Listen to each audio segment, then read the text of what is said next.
Welcome to the Light Stand, guys. Art and Natalie today. And yes, oh yes, your thoughts and your prayers have been answered. We have Nathalie Garza in the house today. Hi. Your requests have been confirmed. This let me tell you a little bit about Natalie, guys. She when God designed her, there was like a boombox installed in the lungs. The first time I met you, Nat, I think we heard you sing together for the first time. And my wife, Nat. Okay, first of all, we have two Nats. Right, that's what I was going to say. So they don't get confused. Okay, so and I'm going to have to refer to you. Nat? I don't mind. Natalie. Sure. Yeah. I'm sorry. No, I love my name. Okay. It's okay. But you go by Nathalie, right? Yes, I go by Nathalie. Okay, yes. Natalie. So, FYI, guys, going forward, Nat is my wife and Natalie is Natalie. Mm-hmm. Okay, now we got the disclosures out of the way. When the first time we heard Natalie sing, dude, we were Nat, my wife, was like, "Oh my gosh, she sounds like Adele." You have a nice voice. I am honored that you would say that. We're probably gonna tag Adele on this post. Yeah, because you never know. Yeah, I would love to meet her. That would be imagine. Awesome. Have you gone to any of her concerts? I wouldn't be here. I'd be dead. Yeah, I would no longer be here. Is she like a musical? Top. Awesome. Top. My very top. That's your number one? Yes. Awesome. Well, and I don't think she's gonna tour for a really long time. But it's fine. Until this post, guys, we believe in miracles. Amen. So never know. We're throwing up our hands right now in praise. No, no, man. But thank you so much for coming to to the Light Stand and sharing. Yes. Had you heard of the Light Stand before? Yeah. I listened I don't remember how I heard about it, but I've listened to several episodes. Okay. I listened before the break, and I heard a few. I heard like Adri's, I heard Abby's, I heard Edna's, I heard the Lewis's. I heard theirs too. Nice. Mm-hmm. I probably heard others, but I can't really remember which ones. Okay. But yeah. Cool. Yeah, I had. Yay. So here you go, dude. We're vulnerable. We're transparent. We tell it like it is. We sometimes touch topics that can't be touched at church for X, Y, or Z reason. And, we were sharing with you in the kitchen, we're about being light in the darkness. Mm-hmm. The light stand came from Matthew 5:14. You wouldn't light a lamp and put it under the table. You would put it on a stand so that it can give light to everyone around it, so that people might believe. And that's what we're here for. So no pressure.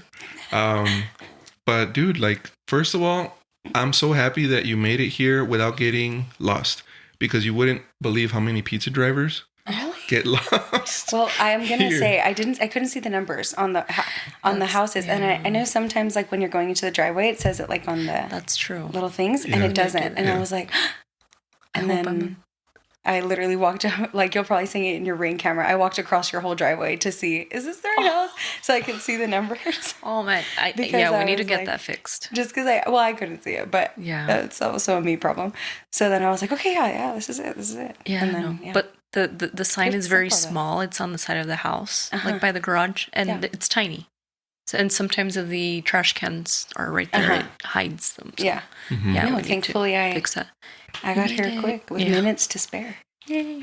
Good stuff, man. So, Miss Natalie, tell us your story. Who's Natalie before worship? Because that's how we know you. Right. To give you guys context that are not in El Paso, my wife and I met Natalie through church. We are worship leaders together. And, when my first time that I saw that we were scheduled singing together, I was like, bro, I'm just going to turn my mic off. There's no point. This lady sings awesome. But nonetheless, we worship our butt off on Sundays. Do you end up tired, by the way, on Sunday? Every time. Me too, bro. Every time. Wasted.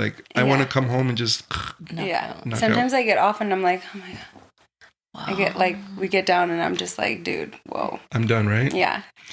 And there's the spiritual battle that we're fighting on For Sundays sure. and stuff, but that's another thing. Natalie, Tell us, please, your story. Where'd you grow up? You know, brothers and sisters. Where'd you go to school? Did you always believe?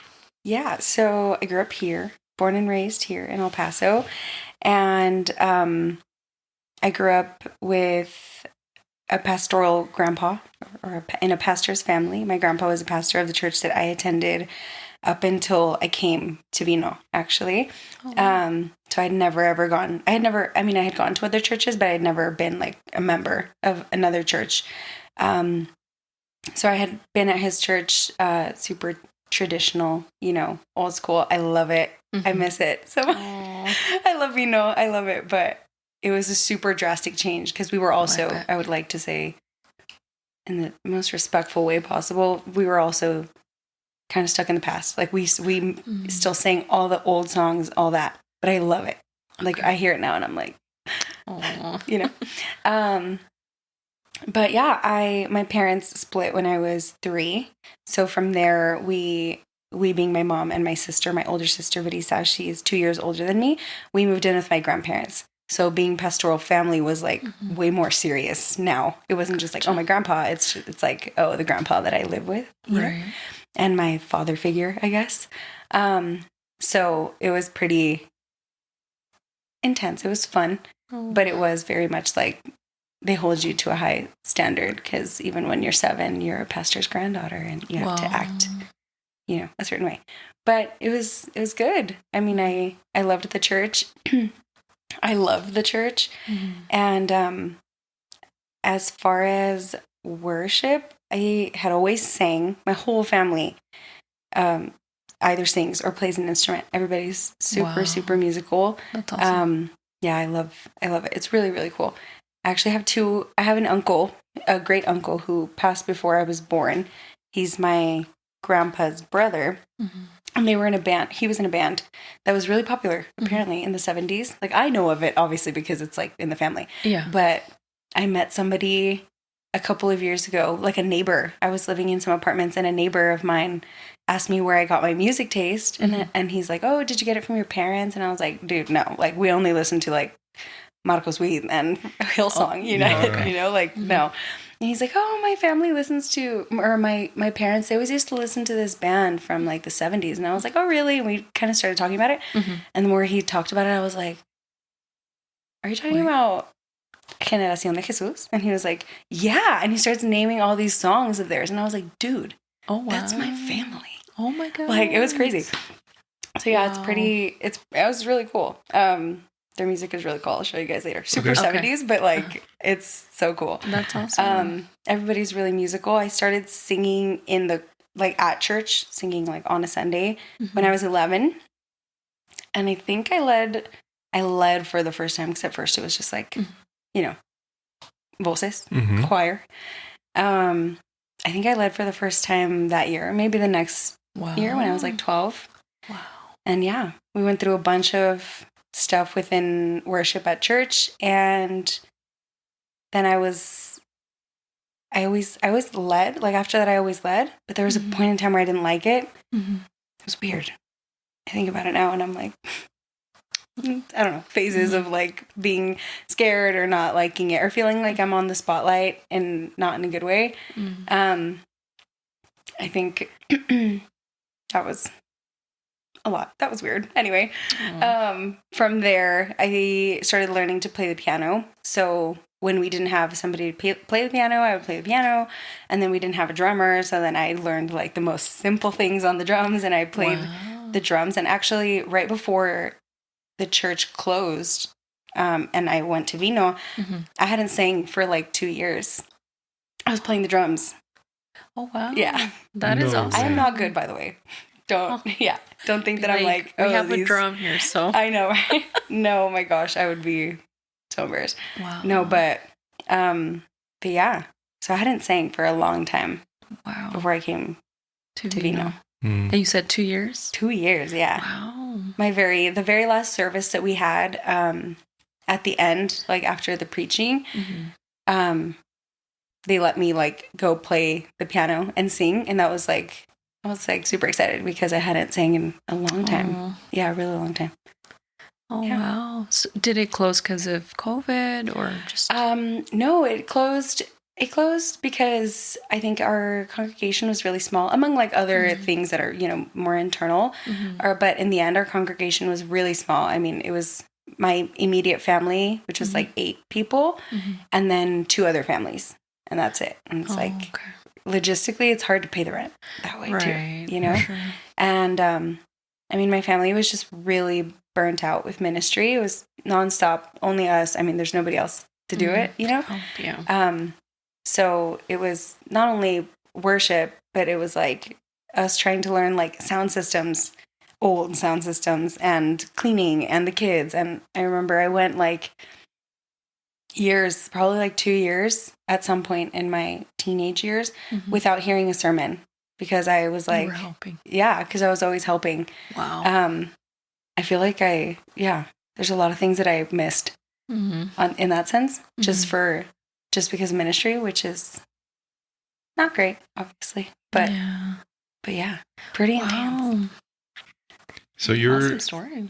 So you're a little girl. I'm trying to picture little Nathalie, just out there, running around on the sound and like do this and do that, and I'm sure it was not just Sundays. I'm sure it was week, yeah, right? Weekdays? Yeah, we had for a long time after, like in the final years, I think we stopped doing that kind of stuff because nobody would go. No one would go to our service, like to the services of Tuesdays we would have prayer and Thursdays we would have Bible study, and people wouldn't go. And in the end, it was just like, we're going and it's just us. Like, it's just us. We might as well just do it at home. It was that kind of thing. And then our youth group was no longer a youth group. Like, it was non-existent because I was the youngest one. So everybody was older. They had gotten married or moved away or, whatever, had children. So there was no like youth things either because there was no kids. That too. It was like there was little kids, but that came way later. Gotcha. And so it was mostly like, I don't want to say elderly, but not within my real age range. Gotcha. And if they were sort of in my age range, they were older, but they also had wives and husbands and kids and stuff. So it's like I didn't really have a community either. Wow. Yeah. Dang. How long was the church open for? Oh my goodness. I want to say it opened here. My grandparents planted lots of churches. They were missionaries in Mexico, and they planted a lot. But this one, I believe, was planted in like 95. Wow. And then I want to say it was 2019 that my grandpa like passed the baton to my uncle, his son, and my uncle became the pastor through COVID, all of that. And he does a great job. Like he's an amazing teacher. Like he's really good at, I want to say, and I don't mean this as a diss to him, but like not so much preaching, but like teaching. He's a really, really good teacher. He makes you really think about things and things that I was actually talking to my mom about it right before I came. He now is, he gets to teach sometimes at the church that he attends, and they let him teach last night. And she's like, there are these things that you hear a million times in your life, but somebody puts it a certain way and you're like, oh, mind blown. And I was like, yeah, that's true. That's what he does. Wow. My uncle's really good at that kind of thing. He actually made the decision to close the church. And as sad as it might be, I think it's been the biggest blessing for all of us. We really, really needed it, I think. Yeah. So, yeah. I can only imagine that there's like this unspoken pressure to keep the church going because it's family. Yeah. If it's not family or maybe they weren't related, it's easy for you, or I would imagine it's easy for someone to be like, I won't go today, or I'll decline, for service this Sunday or whatever. But if it was your family, your grandpa's church, and then everyone that goes is family, you don't want to be that one of like, like she's gonna decline again. So it's kind of like that pressure, no? Yeah. That's kind of what I'm hearing. Yeah, and we were, I mean, the worship team that we had, that was it. That's all we had. We had one bass player. We had one drummer, me. We had one piano player who was my grandma. She was 73 when we stopped. Yeah. Wow. And for a period of time, we had other musicians who had gone and they were able to do, I can't remember how exactly it had worked out, but we were like, Grandma, take your, rest. Yeah. And then I started playing the piano and it was like, okay, cool. No big deal. And then they left. And then it was like, okay, well, now I have to play the drums. So even then, it's a long story, crazy. My mom had gotten really sick actually in 2020.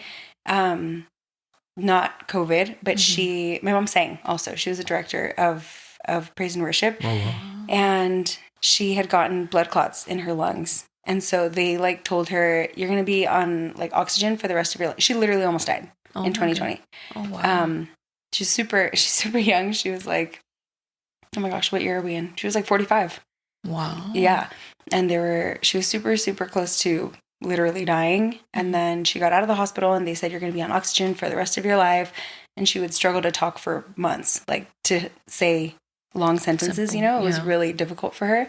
And a year later, she was singing and preaching and leading again.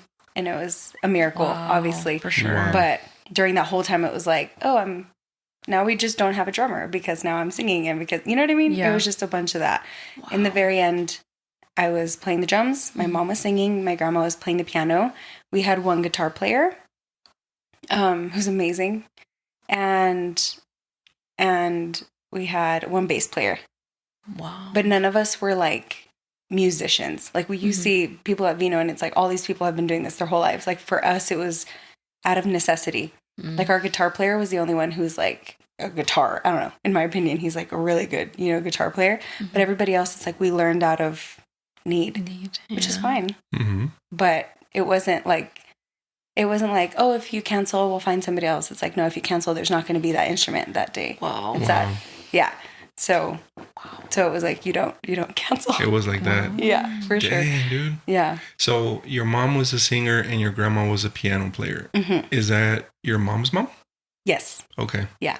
My mom's mom being my grandpa, the pastor's wife. Okay. Yeah. So, dang, dude. That's so cool. I have so many questions. Okay, so hold on. I'm trying to picture, your story here. Yeah. So you said when you were 3, your dad left? Uh-huh. Okay. Do you talk to your dad at all? Not really. I don't have a strong relationship with him. Okay. He's alive and he's here in El Paso, but we just don't really talk very much. That's been a whole thing, I think. Yeah. Girls need their dads. For sure. Yeah. Boys need their dads too. For sure. Oh, they do. Yeah. So that's been another thing, but him leaving, I think, was it's really weird because it affected my sister and I in completely different ways. And we've talked about it, so I don't think she'll mind if I say it now. But Brisa was 5 when my dad left, and she was always a daddy's girl. And it made her kind of, I think, angry, but it made me really scared. And so it was not a good mix as siblings, because then I'd be freaking out and then she would get mad and, the whole thing. I think it caused a lot of, from there stemmed a lot of separation anxiety. And I had really, really bad abandonment issues, with my mom. I could, for probably the next 13 years, I couldn't stay the night at people's houses. I couldn't even go stay at my dad's house. I was terrified. I was having panic attacks literally as a child. Before having anxiety was everyone's thing. Yeah. I was a badge of honor. Yeah, exactly. I was a child thinking, I remember I would pound on my chest with my dad, and my dad was kind of what does that mean? I don't get it. And I was I can't breathe.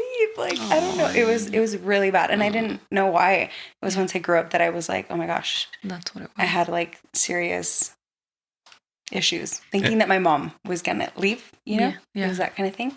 And how old were you when you were doing the chesting? I think I was 7. Okay. Yeah, I was still really little. And we would when your parents are divorced, a lot of times, I'm sure it's different for everybody, but one thing that I've heard a lot is like you spend every other weekend with the person that you're not living with. So in this case, we lived with my mom. Every other weekend we'd spend it with my dad. And then we were supposed to spend like Wednesday evenings or something with my dad. I literally don't remember one Wednesday. Wow. With my father. Wow. But yeah. And then it just got to the point where I was like, no, I'm not going anymore. Cause I was just so scared. And then he moved away and my sister would go and she would spend like a month and a half with him over the summer. And I was like, I can't. 3 days in, I was like, Mom, you have to come get me. Like, I can't. It was not good. Wow. Yeah.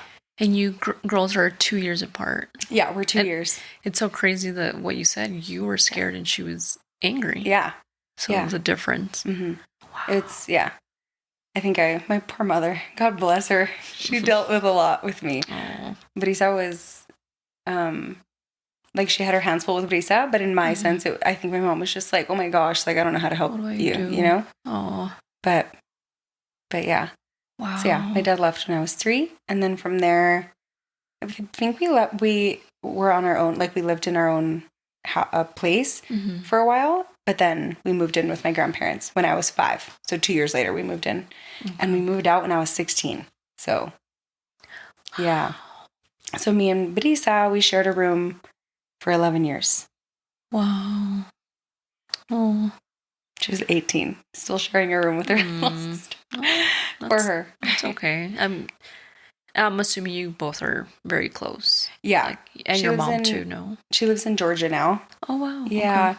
She just moved away like in 2023. But yeah. Yeah. That's awesome. I'm assuming you go and visit her. And I haven't yet. I need to. She's always telling me. I'm like, dude, this economy is hard. That's true. Yeah. Yeah, but I'm hoping to soon. Good. That's awesome. But yeah. That's good. Wow, dude. I feel like I went on a tangent there. Sorry. No, it's okay. Thank you for sharing. Yeah. I think in like video, it's hard to explain like images. Visualize. Yeah. So I'm relating to you in a different fashion. Because my dad didn't leave till I was 19. But even though he was like physically there in the home, he wasn't like there. Yeah. You know? So dude, like I can't imagine. And then as a little girl, you know, that's like a whole nother ball game. Yeah. Yeah, I think you look at your dad as your prince, your how do you say it? Your knight in shining armor. Yeah. And then this happens, and you're like, what the heck? So I can't imagine. I mean, same thing like Art said. My dad was in the picture, but it was very an abusive relationship with my mom. So it's like, why didn't you leave sooner, Dad? I mean, as bad as it sounds. Yeah. But I think that also affected for sure us. Traumatizes. Right. For sure. So yeah, I can't imagine. Yeah. Being a present dad doesn't mean you're a good dad. Right.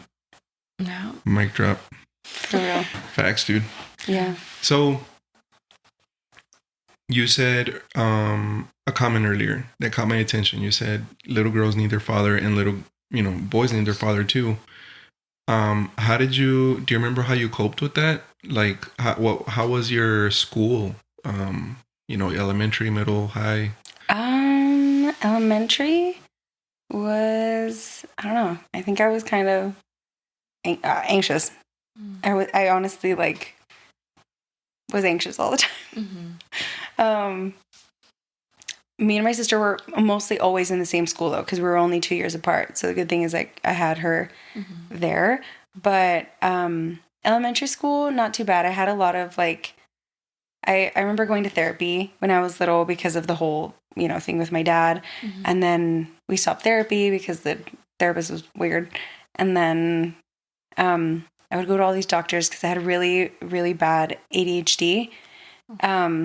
And then I was always, it was a whole thing of being medicated and then feeling like a zombie and hating being medicated, because no judgment to any parent who medicates their child. I get it. Sometimes you need to do it, but I was a zombie for years. So elementary, I feel like wasn't really, I don't know, difficult or anything. Then middle school came, and in middle school, I feel like I started to, go through puberty like everybody else. Mhm. And I became like a cheerleader. So like people knew who I was. It was like that kind of thing. You go to basketball games and football games and all that. And then I think it was just, I wanted attention. Like I just really wanted validation from a guy because I never got it from, like I look back and it sounds, I think a lot of people deal with it. So it might sound like silly, but girl, like we need, I don't know, you need your dad. Yeah, for sure. We were designed to have two parents, you know? So, yeah, we all need our dads. My mom did her very, very best. And my grandparents too played a huge role in raising me and my sister. But, for me, it was like, I feel like it sounds mean to say, but I feel like I always felt like it wasn't enough. Like I was like, no, I want my dad's love and I want his validation, but I wasn't going to get it. So I looked for it anywhere I could. And of course I'm going through puberty. And so I'm like hormones raging. And then, you know, everybody in middle school is like, ooh, like let's date, you know, that kind of thing. So unfortunately, I think I looked for it in places where I shouldn't have. And I look back now and I'm like, oh, no. But we could have avoided all these years that we could have avoided if I had just understood from the beginning that I don't need my dad's validation because my Heavenly Father's validation is so much better. Right. But yeah, that led to a whole slew of the rest of my life, pretty much. Up until a couple years ago. That's your story. Like, that's part of who you were, and, you know, that's who made you. Yeah. Like, and I think I think everybody that had that abandonment from mom or dad can relate to you. You know, it's like I'm listening to like the female version of me too. Because again, this dude's present, but he's not. I'm 38, bro. I have never heard "I love you," "I'm proud of you," "Go get him, Tiger," or whatever, you know, from my father ever. Got my first house. I invited him over. Just kind of looks around. He's like, "Well, I hope you can afford it." You know, just things like that. And then my little me became performance oriented to try to get that. So yeah, dude, to your point, you know, middle school, high school, same. Like I was girlfriend, like getting it, but trying to get that validation, which at that moment we don't know. Right. We don't know what we don't know. Right. Now we know. Yeah. And we look back and we're like, oh Lord. Yeah. So many things you could go, you know, you would want to go change, right? So, dude, like, not at all. Or maybe not. I think for something I've been learning is like, it's something that we do know. Well, in my case, I grew up Christian, so it was something that I knew, but I don't think I believed it. And there's a huge difference between knowing something and believing something, because knowing is in your head, and you can know the truth, but not believe the truth. Wow. And I think it was that, like, I knew that nothing was going to satisfy the void I felt or whatever. Yeah. But I don't think I believed it, which is why I acted out, or why I did the things that I did. Yeah. But yeah, that led to a whole lifetime of, just kidding, not lifetime, a whole probably 15 years of crap. Yeah. So I know, sorry to interrupt. I know you mentioned therapy. Like, what do you remember the things that your mom would try to like do for you, help you? Oh my gosh, my poor mother. God bless her. Seriously. My poor mom. Because she had us, she got married at 20. Okay. And she had my sister at 21, I think. And then I came 2 years later. And then they got divorced when my mom was 26. I'm 26 now. I can't imagine being 26 with 2 children and like getting divorced. Yeah. And so I remember she worked a lot and was in school. Like, then she went to school to become a nurse, and now she's a nurse. So it was, she I don't want to say she wasn't present. She was every chance she got, but it was a lot of like my grandma also. Like my grandma was the one who took us to after school things or, you know, whatever, games, church, because my mom always had to study or work or whatever. But I remember I remember just telling her like, Mom, it's because I don't want to go to the doctor anymore. Because I would go to all these different doctors because my ADHD was really severe. It was so severe that the principal at my elementary school wanted to put me into like special education. No. Yeah. And my mom was like, are you kidding me? Like, no, she doesn't need that. And I didn't. I really didn't. But it was pretty bad. Wow. And so, yeah, it was mostly, I mean, my mom praying for me all the time and trying to understand, like, tell me what you feel and tell me, what do you mean? What does this mean when you do this? And when you think of these things? And so it was like a lot of medication and then like medication that would give me like little tics and things like that. Wow. Yeah. The side effects were intense. I mean, I was tiny. I would never eat like that kind of thing because a lot of them take away your appetite. Okay. So I would never eat, and if I would eat, it wasn't very much, like that kind of thing. It was a lot of that. But my mom, I don't even remember when. I think it was when I went into middle school that my mom was like, okay, you can take the meds if you want to, but if not, then that's fine.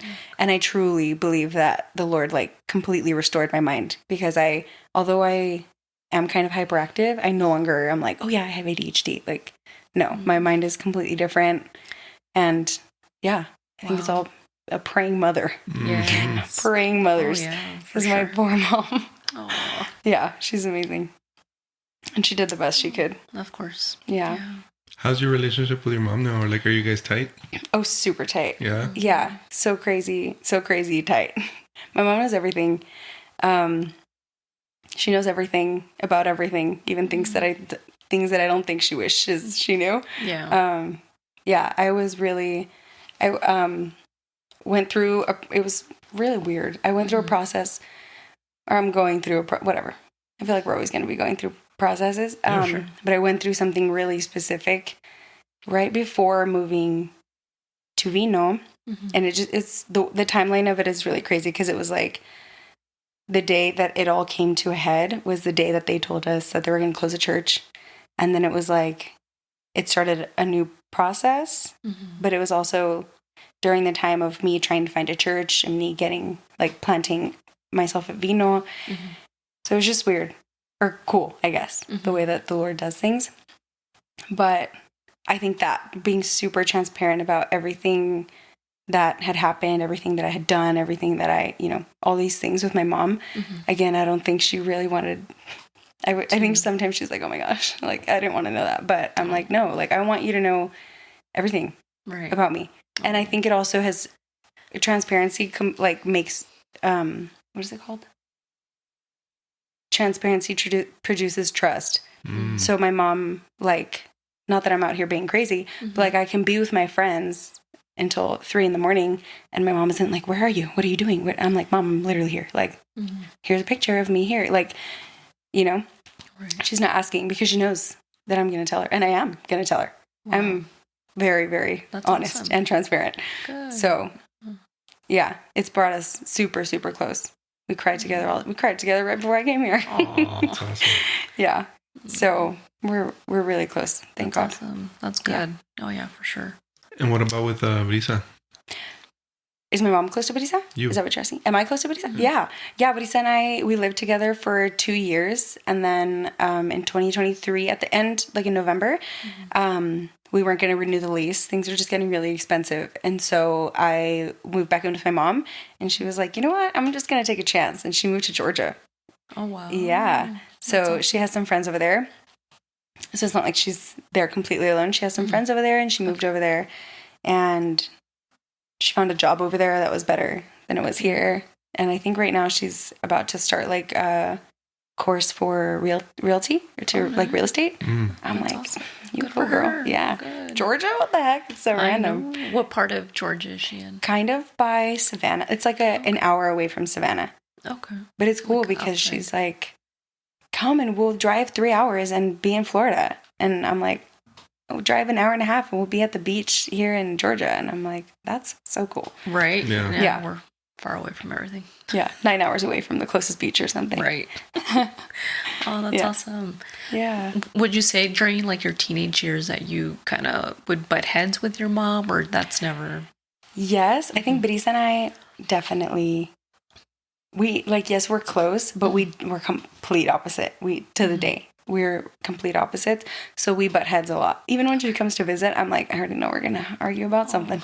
And it's not like in a bad way, you know? We're just very different. Okay. But we have a good relationship, a really good relationship. And when she comes, it's like, those moments are small. And then it's like, okay, whatever. We don't care. Let's go get some Dutch Bros or something. That's awesome. Yeah. Aww. So yeah. That's good. It's good. And like with your mom, like during your teenagers, did you ever have any like, oh mom, you're annoying, you just stop asking me questions, or maybe not annoying, but like I don't think so. No, because I was really attached to my mom. I don't think we had the relationship we have now of like, obviously I'm an adult, so it's different. But it was more like I never wanted. Okay, I guess I'd never thought about it. I don't think I ever wanted to do anything to make her mad at me. Okay. I'd never thought about that, actually. But yeah, it was like, it's funny because Brisa was very much, I don't want to say rebellious, but Brisa was the one who would butt heads a lot. Okay. With my mom. And I was always like, oh, no, it's fine. Like, no big deal, mom. It's all good, you know? Oh, yeah. So no, I actually don't think we would butt heads a lot. I mean, I was a teenager and I went through hormones like every other teenager. Sure. And I'm sure we had those like arguments, but it's even like I don't remember any of them. Okay. So that's cool. Not really. It's similar to, I'm asking because we have 2 boys and they're a year and 14 15 months apart. So they're very close. So I see how you and Brisa are, like they have that similar relationship where they're very opposite. And sometimes they butt heads. I know growing up, like going through the teenage years, they would butt heads a lot. Because the youngest one would follow the oldest one. Yeah. And like his older brother's opinion always mattered. Whatever his older brother ate, he wanted to eat the same thing. So, and now it's like they're best friends. So that's awesome.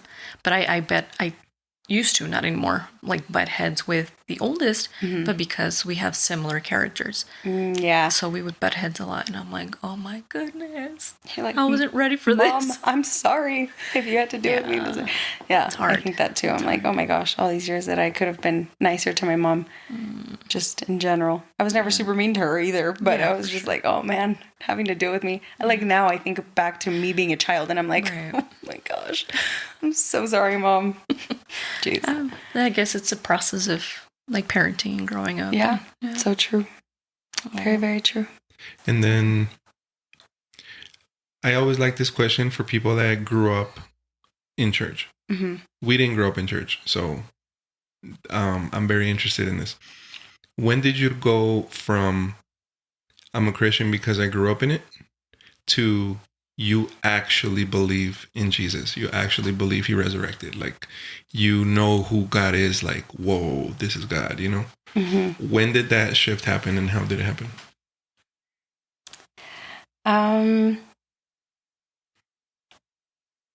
Probably 2 years ago. 2 years ago? Yeah. Let's go. As far as it being like so real. I grew up Christian, and I mean, I'm not acting like I was never in touch with the Holy Spirit. I definitely was. I got baptized by the Holy Spirit when I was 7. Like, and I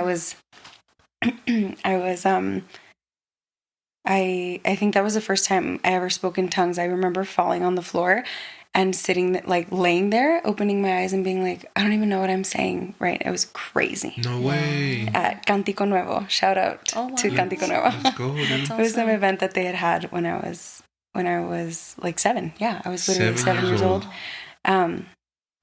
Yeah. Crazy. And then I grew up, obviously, growing up in church, but I think a lot of times it was like going through the motions. Yeah. But we would have moments where the Holy Spirit would descend like, it was very kind of Pentecostal-ish. Okay. So it was like hardcore. And there were, we had beautiful moments in church, and I had them beautiful moments outside of church also, like by myself. We would go to Vision Juvenil every year. I think I went for the first time when I was like 11. Wow. Insane. Yeah. Wow. I would go with my youth group until, of course, there was no more youth group because everybody was old and moved away or whatever. But I think like 2 years ago is when I really was like, I'm nothing outside of you. Like, I need you. I need you like I don't need anything else. I only need you. And it was my real rock bottom. I feel like everybody finds him in the rock bottom, but he meets you in their rock bottom, which is so beautiful. I had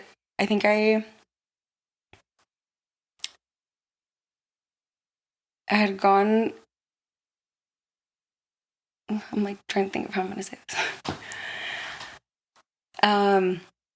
Before I was 10, I don't remember how old I was exactly, but I remember before I was 10, I saw porn for the first time, and I was introduced to porn, and I was little. Like at that age, you're not even, like, you're in elementary school, you know what I mean? Yeah. Don't worry. Yeah, it happens too. I think it's just, wow, we need to talk about it hardcore because everybody has access to internet. Yep. Yeah. I was introduced to porn before I was 10, and that opened up like all these things in my head, of course, as to like sexuality and all of that. And unfortunately, I think that started the next 15 years of my life of me struggling with sexual immorality or sexual sin in general. So I had a hard time with, I think, like, yes, I would watch porn. I to this day don't really think I was ever addicted to porn because it was never like, oh my God, I need to get home, and you know. But I did watch porn when I was really little, and I would like look for it on my family computer. Like let's try to find anything I can, because I was like, I think a part of it was also curiosity, but obviously it didn't come from a good place. And then I got to middle school, and it was like puberty, hormones, guys. I'm a cheerleader. I'm always around like athletes and that kind of thing. And I was like, oh my gosh, this guy likes me. And that kind of thing. Went into high school, the same thing.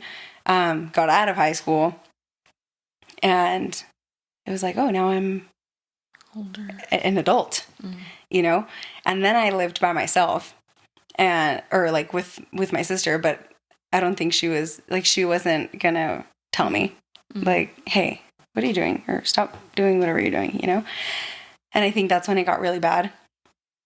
And I just really didn't, it's sad to say, I feel so sad for the person that I was, because she was so broken.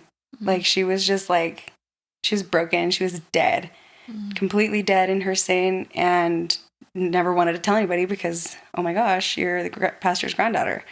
What do you mean? You serve on Sundays. You lead us in worship. You know what I mean? So it was like, it's a lot of shame. Shame, yeah. And shame is what keeps you quiet. Right.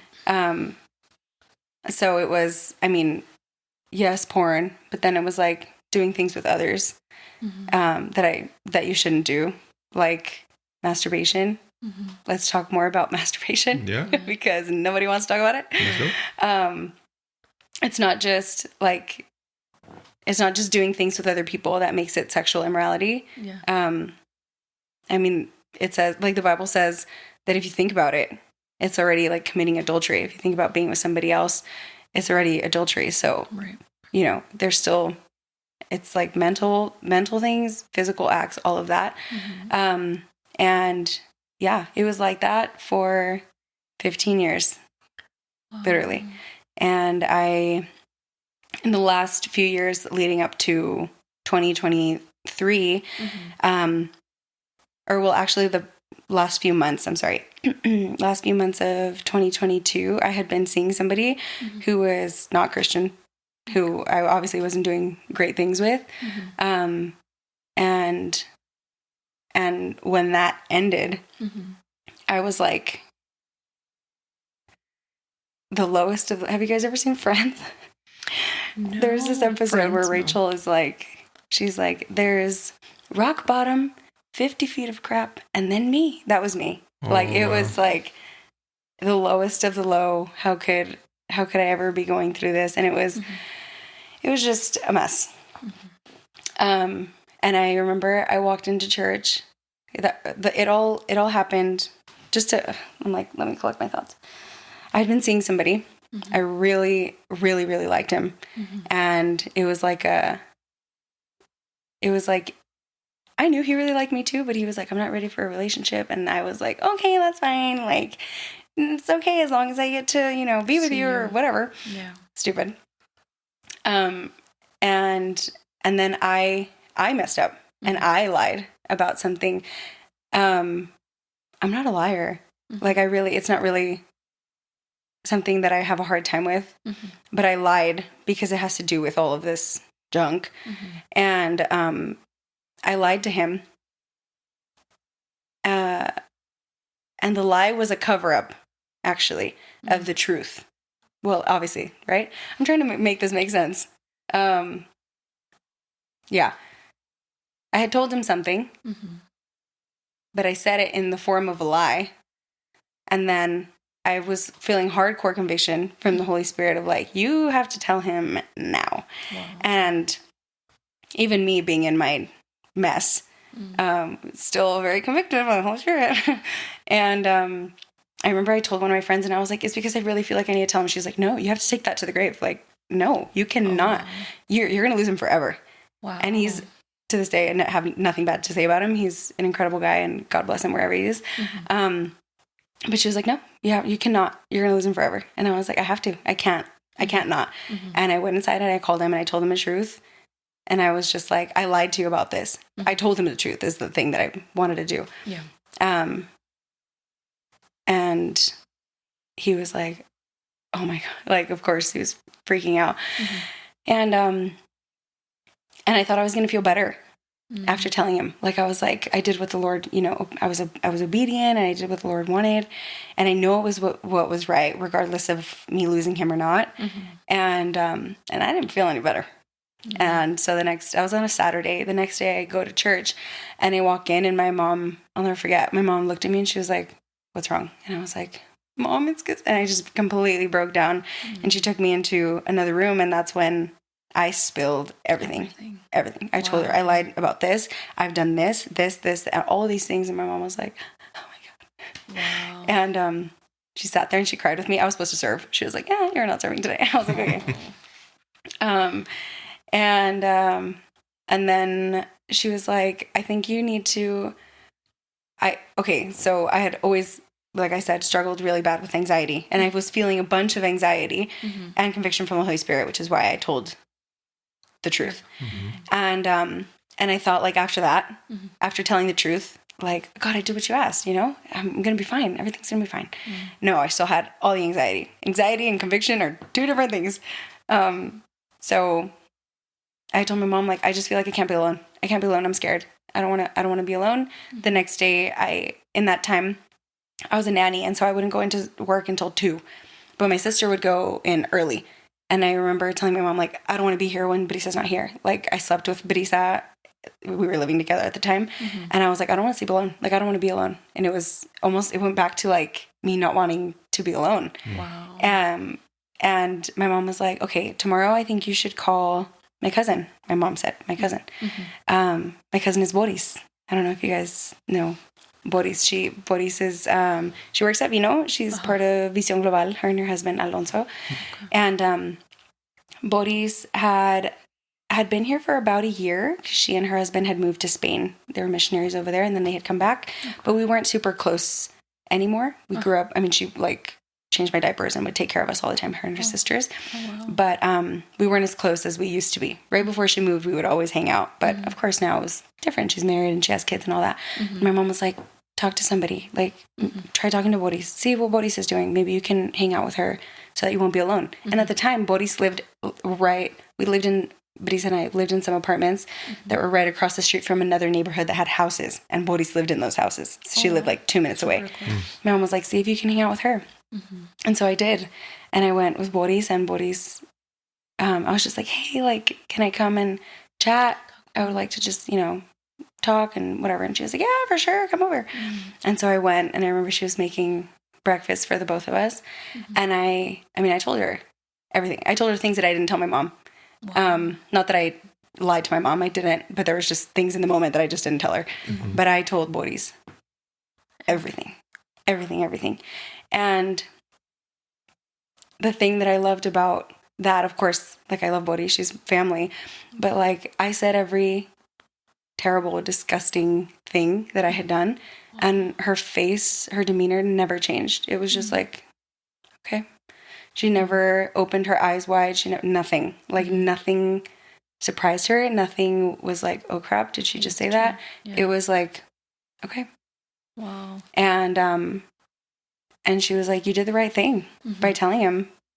Like, of course it hurts, and you like him a lot, and you know, all that, right. But you did the right thing. And she was like, let's get to the root of all this. What happened here? When did this start? And I was like, oh, wait, let's not do that. Like, oh, wow. I don't want to do all that. Go deeper. Yeah, seriously. I was like, I don't want to do all that. And yeah, we dug deep, and she had asked me, are you okay with me telling my husband? And I was like, yeah, it's fine. And one thing about Boris and Alonso, I'm not surprised you guys don't know them, because you know, a different campus and all that. But I hope you guys get to meet them. Okay, for sure. They're incredible. They're amazing. I have nothing bad to say about them. They have 3 boys, and they're probably the most incredible parents I've ever seen in my entire life. They're so patient, and they're so intentional, and so, I don't know, they're incredible. I have nothing but good things to say about them, but the way that they disciple is next level. Wow. In my opinion. I made them my leaders. I was like, okay, you guys, I pick you. Aww. You guys are the ones I'm going to from now on. Love that.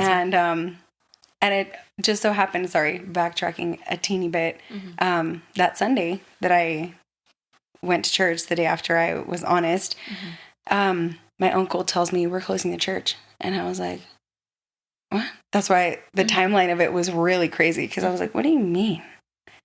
It was insane. Okay. So then that week I go to Boris, and I'm telling her all these things, and you know, and I mean, some people might not be into, okay, I think that there's different styles of discipling, and if it works for you and for the person that you're discipling, great. But I think in my case, and having to do with like sexual sin, it needs to be you need to be really blunt. Like, it's not just like, and did you guys maybe cross a line? It needs to be like, did you guys have sex? Right. Did you guys kiss in a car? You know what I mean? Like, it needs to be really, really, direct. What are we talking about here? Yes. We're not talking about beating around the bush. Like, let's get to it. Right. And they were that way with me. And I think it's necessary, because nobody had ever been that way with me.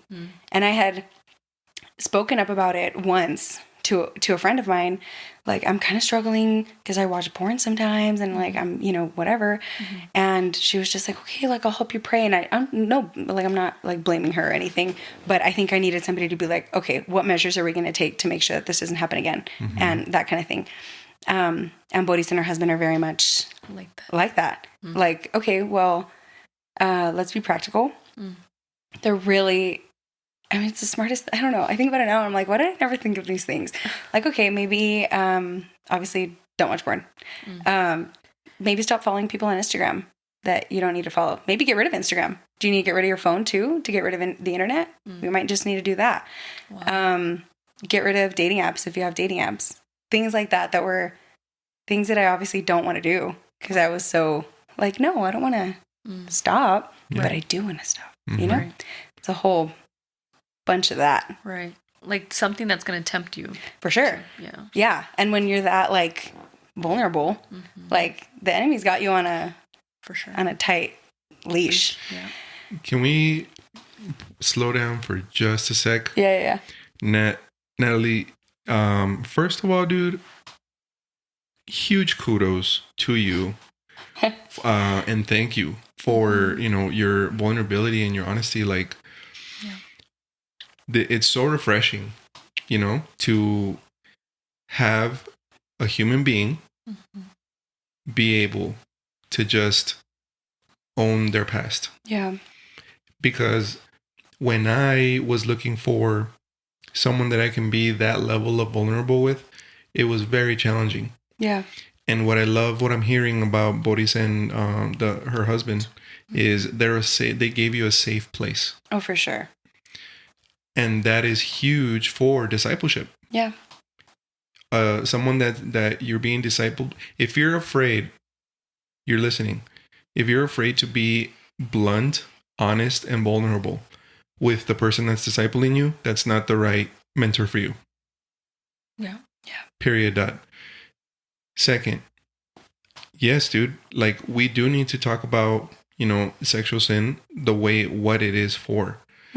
So many, not our church specifically, but just church period. Dot in general, at least in America. Like, oh, tocaste la cosita, like, bro, Yeah, no. can we just say penis? Yes, seriously. Can it's a we just say medical term. vagina? It's your body the same way your nose. Can like, we just, yeah, for sure. I'm with you. This is, if I go to a biology textbook in middle school, I'm going to read the word on the book. Right. This is what it is. Can we all be adult here? Yeah. And, if that person is uncomfortable in discussing topic, that is not the right person. Yeah. So guys, and the reason I wanted to pause here is because I guarantee you, man, there's so many, there's a lot more people that are struggling with sexual sin than we think. Absolutely. And that care Totally. to admit it. Yeah. And they have the guts and they have the guts Yes. to admit it. Yeah. Same like you, dude. The first time I saw Playboy, I think I was like 8 or 9. I found my dad's stash. I thought I won the lottery. I was like, what is this? Holy moly. And then I find his stash of VHSs. So, both my mom and dad are not going to be here for a couple hours. Cool. Let me point. Let's go. Yeah. Let's, see what this is about. And just like you, curiosity turned into something very unhealthy. 100%. To the point, I think by the time I was like 17, 18, I was like flat out addicted. Yeah. And then I get a job at a video store that rented porn. Yeah. And so that didn't help. Right. I think I'm going to work overtime, Oh, no. I need to categorize these by alphabet, like, wait, you're going to go like wipe down that section again, that room. Yeah. So obviously I'm being sarcastic here, Yeah. but, that sin for me it took years to get rid of. And so again, kudos to you for, being willing to get rid of the phone, get rid of this, get rid of that. Cause that was a measure that I had to go to, to do that. I even fast forward to, current day, like 2 years when we were living in the West Side, I told the pastor, like, hey dude, I'm starting to get like, I feel like the enemy's wanting me to fall again with bringing me back to porn. And I'm thinking about it all the time. So can you help me? Yeah. And he's like, yeah, I need you to download this app on your phone. And Covenant Eyes or the Covenant something. Eyes. Yeah. So 100%. I downloaded Covenant Eyes, and this thing takes screenshots of your phone like all the time. Even if you're looking at houses, even if you're looking at cars, like it just randomly boom, boom, boom screenshots. Clearly, if it detects skin, it screenshots it. If I look at a bathing suit, if I look at a shredded dude working out on YouTube, boom, it takes screenshots. Because I even installed it in my boys' phones. I was there, because I want to make sure they're Sure. okay. And me too. So just knowing that someone is seeing the history of what I look at helped me so much. Yeah. To completely overcome. 100%. So kudos to out there, all of you guys, man. I had a young man reach out recently. I didn't even have like a relationship with this guy. It's just someone that I know. And he reaches out. He's like, hey, bro, I'm sorry to bug you, but I don't know why I felt I needed to reach out to you about this. I'm struggling with porn. Can you help me? Yeah. And I was like, yeah, bro, absolutely. Mm-hmm. And, first of all, 99% of us, I dare to say, 99% of people at one point or another struggled with it in some form or fashion. From a 1 to a 10, that's irrelevant. Yeah. We've all been there, done that. So kudos, bro. Thank you. Kudos, like Knuckles from across the Yes, from across the room. office. So sorry, you were going. No, it's okay. Yeah, I think it's also a stigma of like women don't struggle with that. Yes. Oh my god. Thank you I for know. saying it. Yes. No, oh my gosh, like, are we serious? Yeah. Dude, we're human beings. Yeah. Right. Like, it's not just a guy thing. Mm-hmm. And I think no, it's okay. Go ahead. No. So fellas and fellets, ladies, biologically, I think I said this in another episode, now that I think about it, but we're on the subject. So biologically, God created women to feel more pleasure than men. Oh, dang. I didn't know that. The clitoris has like 6,000 some nerve endings where guys don't. Well, dang. I Yeah. didn't know that either. And The more you know. specifically the clitoris, it's like Yeah. it's like a pleasure button. It's Mhm. like that's what it was designed for. Mm. That's how you were given birth to, boys and girls. So let's stop this little stigma of like we can't touch this subject because it's how you were born, bro. God designed you this way. Anyway, Very true. It's Awesome. true. It's Yeah. biological. Yeah, I think another reason why I was like, I thought about sharing this and I wanted to share it is because I think if I had heard a woman talk about it when I was 16, Mm. I would have like, what am I trying to say? I would have like not gone through all the horrors that I went through from 16 to 24 Wow. because I would have been like, oh, somebody else gets it. Mm. And I want to call it what it is because, not that I had never heard it before because I had, Mhm. like you hear it at youth conferences, purity and don't watch porn and all that. Right. But I had never heard a woman say like, I struggled with masturbation or like Mm. I struggled with a porn addiction even. Mhm.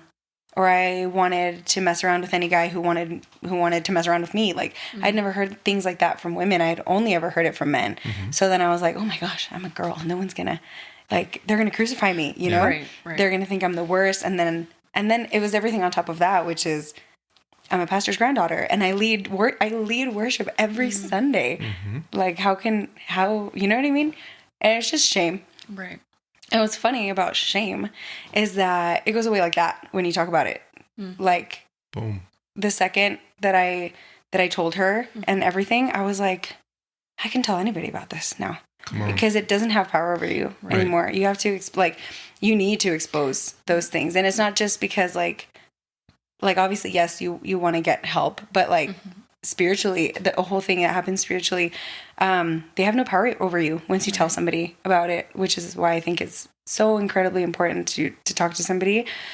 A safe person. A safe person. Absolutely. And her husband were able to help me. Like, I have nothing against, women going with women for things and men going with men for things. But in this case, for me specifically, it was cool because I was able to see two people and maybe, he sees it this way and she sees it, both very helpful. It's not that they had different beliefs, but different perspectives. And it was extremely, extremely helpful. And it was a process of that. And then it was like, okay, it's not only like in my case, I lay out all my cards out on the table. It was not only like sexual sin, but it was that anxiety that you've felt since you were 4 years old.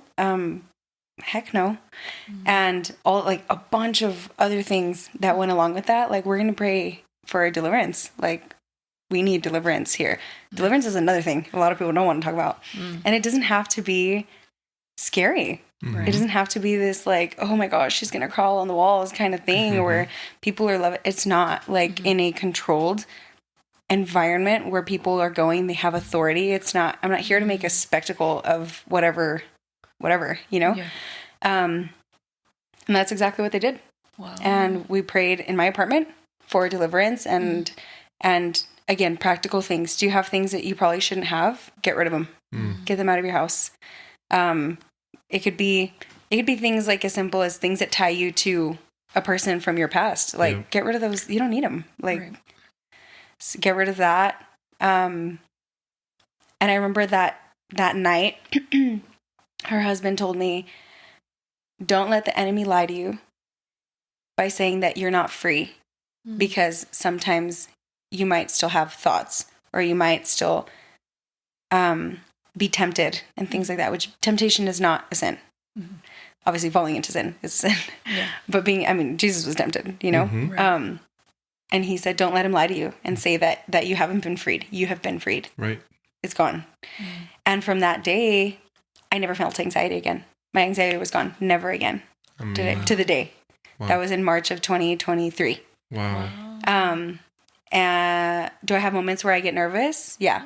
For sure. But never this crippling anxiety of I can't do anything, and because I would get it that bad where I couldn't do things, literally. Wow. Never felt anxiety again. But the struggle sexually was still hard. There. Okay. It was still hard. And there were moments where I fell and I was like, no freaking way. Like, what do you mean? You know, like, and you get this shame of like, I can't believe this happened, but I'd run back and say, I did this, or I was thinking about this, or I saw this and it made me think of whatever, you know? So keeping that, I don't know what it is, keeping accountability, or like in Spanish, it's like rindiendo cuentas constantly about everything. Any thought that I have that I shouldn't have, any person that I see and I think like, oh my gosh, you know, whatever. I tell somebody, I tell her specifically. That was one thing I heard about confession, Larissa Miller. I heard it recently, actually. And it reminded me of something that I hadn't told her. So then I was like, wait, I need to tell you about this thing from 2 years ago, actually. Oh, wow. And it was like, don't like pick and choose who you're confessing things with. Like, oh, Boris is my leader. Like in my case, Boris is my leader. I lied to somebody about this little thing, but I'm just going to tell my friend about it. Like, no, not your friend. You go and you tell your leader. Wow. Because they're the ones that know. Like in this case, Boris knows everything. She knows everything. And she's the one who's like, she's been there every step of the way since this whole thing happened. So I am not going to keep things from her. You can't pick and choose. Like, oh, I'm going to tell this person about what I did this time, and then I'll tell somebody else about what I did. Like, no, somebody needs to be seeing the whole picture. That's good. And the pattern of everything that's happening. Because then people only have bits and pieces of like, oh, well, she only struggled with it that one time. And somebody else is like, oh yeah, only this other time. But no, it's like a pattern of all these things, you know? Right. So constantly being accountable. Yeah. Or being held accountable. And another beautiful thing is that they never, each time not that I messed up all these times, thank God, but each time that I did, or I said like, I was thinking about this, or like I had these thoughts or whatever, it was like, it's okay. It doesn't mean you're back to square one. It doesn't mean that. We're not condemning you. It's okay. And her husband would always tell me this thing. I don't even think he noticed that he would always tell me, but we would end calls and I would always be sobbing like, I can't believe this. And why am I still feeling this way and still struggling and the whole thing. And he would always tell me, Nathalie, hay esperanza. Hay esperanza. And it was like the things I've heard. I mean, I've heard it a million times. Like there's hope. But in that season, for lack of a better term, it meant the world. Like there's hope. Right. It's Jesus. Like there's hope, you know? For sure. And it's not always going to feel the way that it feels right now. Right. And yeah. Yeah. Wow. Bunch of that. Been free for 2 years. Amen. It's never felt better. Let's go, dude. Congratulations. Yeah. Clapping. I don't know if y'all can hear the clap right here. But dude, go ahead, Mama. But it's awesome that you're doing the work. Yeah, you have to. Right. Yeah. Because you can't be like, well, that was 2 years ago. Like, I no longer going to keep doing the work. Right. No, it's constant work. Yeah. And like you said, having that accountability couple person That's very, very important. And I think that's what a lot of people don't have. That accountability You need to person. stay consistent and keep doing the practical things. Like with anxiety, I never felt anxiety again, but I did feel like temptation in a sexual area, and I was like, I need to press in. Like, I need to like go harder. Am I following things now that I maybe would have been okay with in the past, or maybe didn't affect me in the past, but now it's affecting me? Do I need to unfollow? Do I need to stop watching certain movies, or like things that maybe reading certain books? Like, guys, ladies, stop reading porn. Like, reading porn is the same as watching porn. Right. 50 Shades of Grey, guys, is not. I've heard like Colleen Hoover, like with It Ends With, I don't know. I've heard about the books. Okay. I've heard. But like, I think a lot of times we're like, oh, it's just a little piece. No, dude, get rid of it. Right. You know? Yes. I think you have to be radical sometimes. Right. And in the sense, maybe not for everybody. Maybe not for everybody. I would like to say for everybody. But I guess just speaking for myself, I had to be really radical with like unfollowing, getting rid of whatever, stopping to hang out with only guys, the bunch of stuff. And even guys who were not like, you know, guys who I wasn't doing anything with. It's like, no, why? That's good. Yeah. Awesome. Gotta do it. That's awesome, man. Yeah. Again, I applaud you for that, man. You know, your self-awareness of what you need in order to overcome is huge. And now I'm going to shift to chat with the listeners a little bit, because you're dropping gold nuggets, bro. Like, you're helping so many people right now, Nathalie. Like, I can't even tell you. Yeah. Let's get real here. There is the reason, to your comment, Mama, why people don't have an accountability partner is because they're afraid of rejection. They're afraid of shaming. They're afraid of, being condemned, sure. Being, nailed to the cross, for lack of a better term, and like, oof, pecador, oof, la regaste. It's like, okay, first of all, if you run into somebody, and this is art.com, all right, so if y'all want to quote me later, but if y'all run into someone at your church, wherever you go, I don't care if, I know we have listeners in Colombia, we have listeners in Brazil, we have listeners in Europe. Wherever you go to church, guys, if you're struggling with something and your confidant, the person that you are absolutely spilling everything to, is not a safe person, how do you know they're not a safe person? Because instead of walking with you and helping you, they're sitting there pointing the finger at you and making you feel worse. That's how you know you're not in the right spot. Yeah. The right mentor is going to help you heal. Jesus himself says it in Matthew. I am not here for the healthy. I am here for the sick. And too many, and it's sad, bro, but too many Christians have amnesia. Y'all forgot what Jesus pulled you out from. Yep. You forgot. And the moment that you feel superior, I don't struggle with that sin. Pride. Like that. Right. Did you know pride is a sin? Yes. Ladies and gentlemen, if there's a church, anyone, I don't care if they're just someone that goes on a Sunday or if they're a leader, whatever, bro. If they feel superior to you because of your struggle and they're not struggling with that, Satan fell because of pride. That's called pride. You're being prideful. Yo nunca batallo. I'm never tempted. I'm so holy. I read so much Bible. I am in so much word. I serve every ministry that I can possibly serve. And I'm stretching myself so thin. Look at how much I have grown and look at how spiritual I am. Bro, that is mega ultra pride. Yeah. Like, I'm surprised you're not falling like lightning. Because that's why Satan fell. Yeah. And everybody struggles with something. Guys, just because... Now, let me talk to the agnostic, maybe atheist. When you come to Jesus, it doesn't absolve you from temptation. Right. Accepting Christ in your heart doesn't mean, oh, your life is now going to be hunky-dory and you're not going to struggle with nothing? Nope. Bro, and I tell this to everybody that comes asking for help. I'm like, because yes, shame is real. Yep. But shame is not from God. Right. Shame is from the enemy. Mm-hmm. There's a fight for your spirit. There's a spiritual battle, guys, happening on the daily. Yep.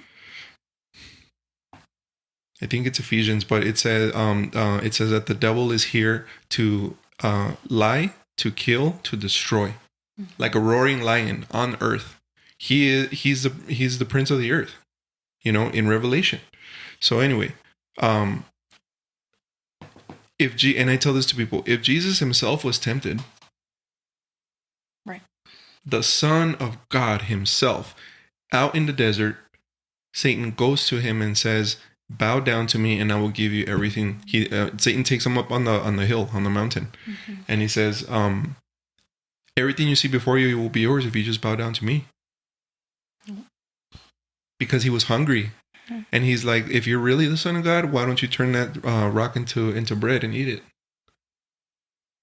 Guys, if Jesus himself was not exempt from temptation, what the heck makes you think that you are? Yeah, right. We all are going to be tempted, bro. Yeah. And we're not perfect. We're human. We're not God. Right. God never calls us to perfection. Thank Paul. God. Yeah, it's impossible. It's a literal impossible task. And God is the Alpha, the Omega, the beginning and the end. Did you guys ever think that there's no surprise to God? Right. Do you think something you did today that you're not proud of, God is up there in the heavenly throne, like, oh my, I didn't see that one coming. Bro, he's God. Right. He knows. He knew the decisions you were going to make before you even entered your mother's womb. Yeah. He knew, and he loves you. Right. He loves you anyway. Look at the people that he calls to his work. If y'all truly are Christian, if y'all truly reading Bible, look at the people that he's calling to disciple. Look at the people that he's calling to follow. Yeah. They're all less than perfect. Yeah. Mm-hmm. Yeah. And just to get off my soapbox here, this fires me up, bro. This fires me up. Like, this is so huge, and I think that there would be more healing in the church, capital C. I'm not calling out anybody. Disclaimer here. But I think that there would be so much more healing if there was more safe places to let go. Absolutely. And unload your burden. Right. Yeah. Without shame. Yeah. Before Paul, there was Saul. And he was murdering Christians, bro. Mm-hmm. Do you think as Paul is sitting there writing the book of Romans, he didn't get thoughts of like, who are you to be writing this book, bro? You were just murdering people yesterday. And you think you're holy now just because you're writing the book of Romans? Mm-hmm. Yeah. You know? Mm-hmm. Do you not? I mean, he's human. Right. Do you think the devil didn't come in there and try to stop his destiny from writing and all the other books he wrote? Yeah. For sure. So, anyways. I'm sorry, Nathalie. Awesome. No, it's fine. We all struggle, bro. We all struggle, man. Jesus is the only one. Don't feel shame. It is not from the enemy. If you, Paul said it in Romans. The things that I don't want to do, I keep on doing. Exactly. And is it a justification? No, but it's also perfection is also unrealistic. Right. So, and sometimes deliverance and being saved and crushing your struggle doesn't always happen as a light switch. Mm-hmm. Sometimes, guys, it's a process. Absolutely, for sure. So you're telling me that the guy that was able to quit cold turkey drugs from one day to the next, because that's how Jesus had it planned for his testimony, is any more than or any less than the guy that is reading the Bible daily, is trying with all his heart and all his might to quit smoking weed, to quit doing lines of coke, to quit getting drunk in an alley. Mm-hmm. But he's at church every Sunday. He probably smells like pot. He probably smells like vomit. He probably he's probably been, disregarded by people as he's walking into church. And people don't want to sit around him because of his dress, his appearance, his smell. Yeah. And are you going to tell me that he's lesser than? Nope. He wants Jesus just as bad as the other guy. Yeah. But only God knows our heart, guys. Amen. Only God knows our heart. For sure. God, maybe, I don't know. God is God and God could do whatever he wants. But what if God knows that if he saves you cold turkey, you're going to get prideful? Mm-hmm. So he keeps you he allows you to kind of, once in a while, kind of be tempted so that you don't forget what you came from. Mm-hmm. Yeah. Yeah. I mean, everybody's process is different. Everybody's process is different. It's not the same. And you are nobody to say one or the other. Right. Because you are not God. Right. Mm-hmm. I'm off my soapbox, homie. Yeah. Back to you. Back to you. No, yeah. What you said about Romans 7 is it's so true. Because I think that summer, the summer of 2023, I was looking for a church right after my church closed in February. And I had visited different churches, and we had really specific, like my sister and our friend and I, we were like, we want to go to the same church. Like we had always gone to the same church. Mm-hmm. And so we started looking for a new church, and it was like, okay, now we have things that are like our non-negotiables in a church. There's nothing wrong with having things that you want in a church, by the way. Mm-hmm. For us, something that was really important was community, because we didn't really have it. So I wanted to be able to have friends who were, around my age, who weren't married with kids already. Nice. I now have that. Thank God. And it's a blessing. Like, and it's also not a luxury. Everybody needs community. We were designed to be with people, and I'm so grateful because I've been able to have amazing friends where I'm able to be also very vulnerable with, and we get to share our stories and see the Lord's work in everybody. It's beautiful to see how he works in each of us. That was a big thing for us. So as mean as it might sound, there was churches that we had gone to that were like all elderly people, and it's nothing against the church, but it's like, hey, I'm looking for a community. I'm not going to find a community with grandmas and grandpas because we're not in the same, they don't want to hang out until 2 a.m. every day like I do, So we had gone through this whole thing of like trying to find a church. And one random day, we had gone to a service, and immediately we were like, okay, no, this is not it. And I was like kind of frustrated about not being able to find a church because you have to wait yet another Sunday. And for me, I was like, I just want to be a part of a church already. And so we left. A lot of people are going to judge me for that. But we left this church, beautiful church, but it wasn't for us. And it had gotten late, like later in the morning. We were like, well, what are we going to do now? Where are we going to go? Like, should we just go to breakfast? I was like, no, we need to still go to church. Like, let's try to find something. So we start looking, and it's like, we don't know, has a service at 12. And it was like 11:20. And we were like, okay, fine, let's just go. Whatever, we'll just go. We had all gone to Visión Juvenil. We had gone to like events that Vino had. Mm-hmm. And I grew up saying I would never go to a church like this because it's too big.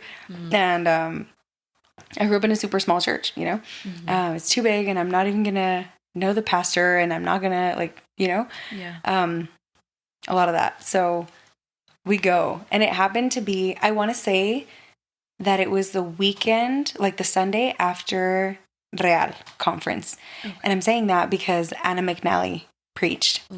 She's awesome. She's amazing. Love her. She's amazing.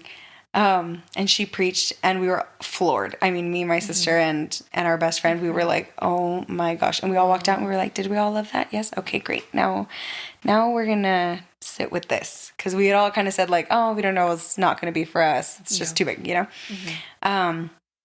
And so then it's funny also because I'm walking in, and then I see, when we were first walking up to the building, I'm walking in, and I see Alonso and the two like At the time, they only had 2. And I was like, what are you doing here? And he was like, what are you doing here? And I was like, don't you go to, like, at the time they were going to another church. They had just started going to Vino. Oh, wow. And Boris had gone to Vino before she had moved to Spain. Okay. She was part of the staff, always worked in Visión Global. And so when they came back, they were attending a different church to be closer to family. And then they decided to move. And so they had been going to Vino for a few weeks. And so we found each other there. And I was like, what the heck? What is happening? That's Like, it awesome. was so crazy. And so, yeah, I started going. And then I was like, okay, Lord, like, I really like it here. But if this isn't the place, like, you got to let me know, you know? And I asked for confirmation in a really specific way. And I got my confirmation. So I was like, okay, I'm going to stay. And that summer, I didn't yet have a community because I had just started going. Right. So I started calling it like, okay, now I go to Vino in like May of 2023. That summer, I don't know why the summer specifically, but I was really struggling. Like, I remember telling Boris, like, I just don't want to feel this way anymore. I don't want to have these thoughts. I don't want to feel like this anymore. And I remember telling her, I feel like Romans 7. Like, I want to do what my flesh wants to do, but I don't want to do it because my spirit doesn't want to do it. And it's a lot of like, it's like constant battle between flesh and spirit. Fight the good fight though. Stick with it. Yeah. It's possible, I promise. Yes, it is. But that was a huge thing too, of her saying like, and her husband saying, there's hope. Like, you're not going to feel like this forever. And it's just a season. It's not going to last, forever, but you just have to push through and be really, really firm. And if you need to be stronger in your, like in certain things, be stronger, stop watching whatever things that you might not think are that big of a deal, but they might be a big deal for you, for sure. Don't listen to certain music. Don't go to certain whatever things like that. Your triggers. Really practical. And then I was able to, I joined worship. I auditioned or like sent in the audition, I think in July or August, because I had been told that there was a 6-month training that you have to go through. So I was like, okay. And I had been burnt out from ministry from the church that I had just come from. And so I was like, okay, I think I'll be good if I do it now, like I'll be probably singing in January of 2024. And then they put me to sing like that same month. And I was like, oh, okay. No, but honestly, like, I think it was the Lord, because that's where I found my community. It was in worship, on the worship team. And it just so happened that most of the people that serve on the West Side are in their 20s, single, with no kids. There's I have one friend or 2 friends that are married. They're a married couple, but they don't have kids yet. And they've only been married. I think when I first met them, they had been married for a week. Literally. Wow. So, I mean, it was like super new, and that's my community now. And that's awesome. And it all works out. Wow. For his, for our good, I mean. For sure. Yeah. He knows exactly where to place you. He knows exactly who to, connect you with. Yeah. Especially if it's something that you're asking for. Asking you shall receive, man. Yeah. Seriously. I believe that with all my heart. Yeah. Yeah. That's awesome. Yeah. That's so awesome, dude. Yes. Man. There's so much more like we can, dive into, but I know it's getting late. I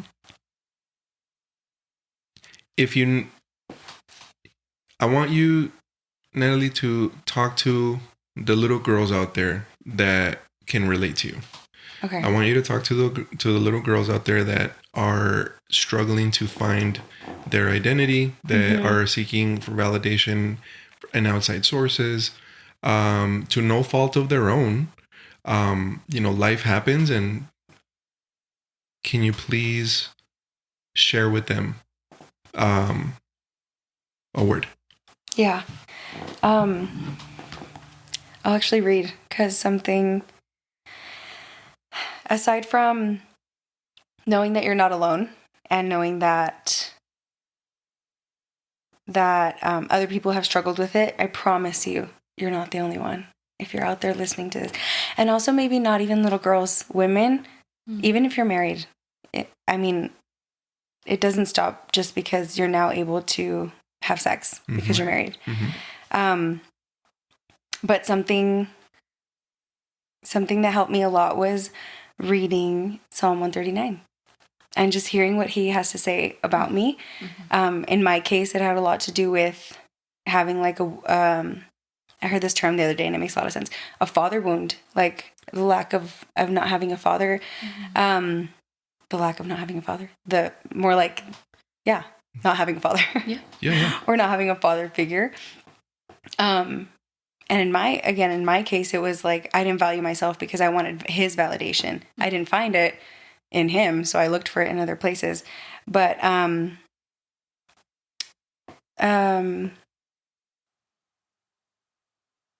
Psalm 139, verse 13 says, sorry, let me go back. Psalm 139:11 says, if I say surely the darkness will hide me and the light around me will be night, even the darkness is not dark to you. The night shines like the day, darkness and light are alike to you. For it was you who created my inward parts. You knit me together in my mother's womb. I will praise you because I have been remarkably and wonderfully made. Your works are wonderful, and I know this very well. My bones were not hidden from you when I was made in secret, when I was formed in the depths of the earth. Your eyes saw me when I was formless. All my days were written in your book and planned before a single one of them began. God, how difficult your thoughts are for me to comprehend. How vast their sum is. If I counted them, they would outnumber the grains of sand. When I wake up, I am still with you. God, if only you would kill the wicked, you bloodthirsty men, stay away from me, who invoke you deceitfully. Your enemies swear by you falsely. And it goes on to say, all the beautiful things that 139 says. But you saw me when I was formless, when I was nothing. You knit me together in my mother's womb. My bones were not hidden from you. You made me in secret. And that was something that I needed to hear. It's like, I need to hear what you think about me. That was a remedy to my brokenness. I need to know what you think about me. And Psalm 40, verses 1 and 2 say, I waited patiently for the Lord. He turned to me and heard my cry for help. He brought me up from a desolate pit out of the muddy clay and set my feet on a rock, making my steps secure. It goes on and it says, he put a new song in my mouth, a hymn of praise to our God, which I think is really, it's funny because it's obviously for the world, but I feel like it's very specific to me because worship after that, I think was very different for me. I always worshiped him with everything I had, but I was always bound by sin. And I feel like once I was able to come out of that and when I was able to come out of that, I felt more free to worship him because of what he had done for me. This thing that I thought was me. I remember telling Bodhi's like, I feel like I'm dying. Well, like I was dying to myself every day, which is something we all have to do. But I was like, I've been like this my whole life. Like, what do you mean? I've been like this since I can remember. How is it that I just changed? And she told me something that I'll never forget. And she said, you have been lied to about your identity. That person is not who you are. You are who he says you are. And that's where Psalm 139 comes into play. And it's like, I'm who you say I am, not who I've been lied to about. I think that's a huge thing. So if you're listening and you have struggled, whether you're a man or a woman, whether you're a young girl or you're married and have been married for years, know that there's going to be somebody who's going to listen. Know that there are safe places out there, no matter who you are. If you want to message me on Instagram or something, you're more than welcome. I promise you, I'm going to listen to you with open ears. No judgment here. If y'all knew the things I had done, you might be surprised. Nothing you have to say is too much. Yeah. Nothing you have to say is more disgusting than anything I've ever done. So, yeah, there's hope. Hay esperanza. I promise you. Oh, I promise you. that's awesome. Yeah. Thank you. That was beautiful. Oh, thank you. I read it with you. Oh my gosh, 139. Wow. I read it often. I got teary-eyed. Yeah. That is awesome. We need it. Thank you for sharing. Yes, of course. Guys, you can look for your story, okay?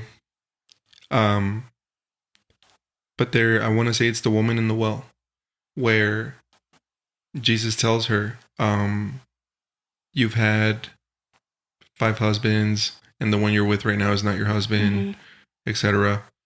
But he forgives her. In love, he forgives her. And she goes to spread the good news. Do you think Jesus holds her past against her?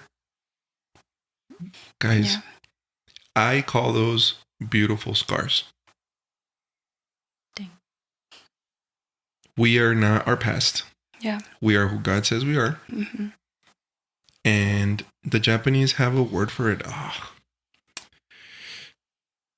Kinsagi or Kintsugi. Kintsugi. Yeah. Kintsugi. Ramen. Kintsugi.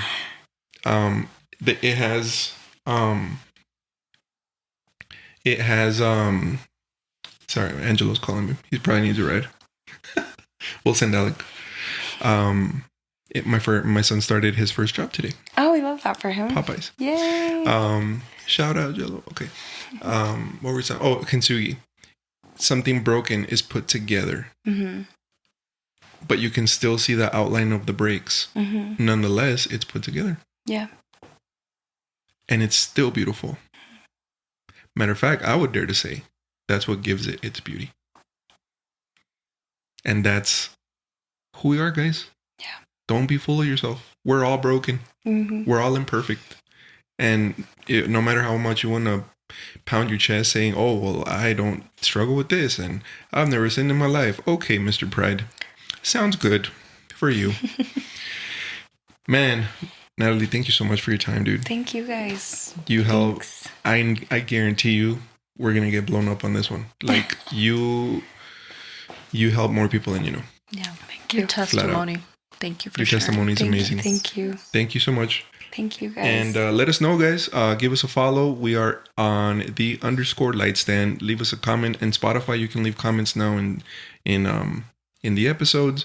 In Apple Podcasts, you can leave reviews. Google, YouTube. We're on YouTube now, by the way. We don't have cameras, so it's still just audio. If God wants us to have cameras, he'll move one of y'all to send us a little donation because this equipment was already pretty pricey. But anyways, it's the truth, bro. Yeah, for sure. So give us a follow. We'll tag Nathalie on the post if you want to get to know her and what she's all about. She's an awesome person, guys, and I know if you want a part 2, just let us know. Shoot us a message. Lots to share. And we'll go. Yeah. All right, guys. Have a great night. Have a great day wherever you're listening to, in whatever part of the world. God bless you. There is hope. Don't let the enemy lie to you. Go to Jesus and what he has to say about you. Yes. Amen. Bye. Bye.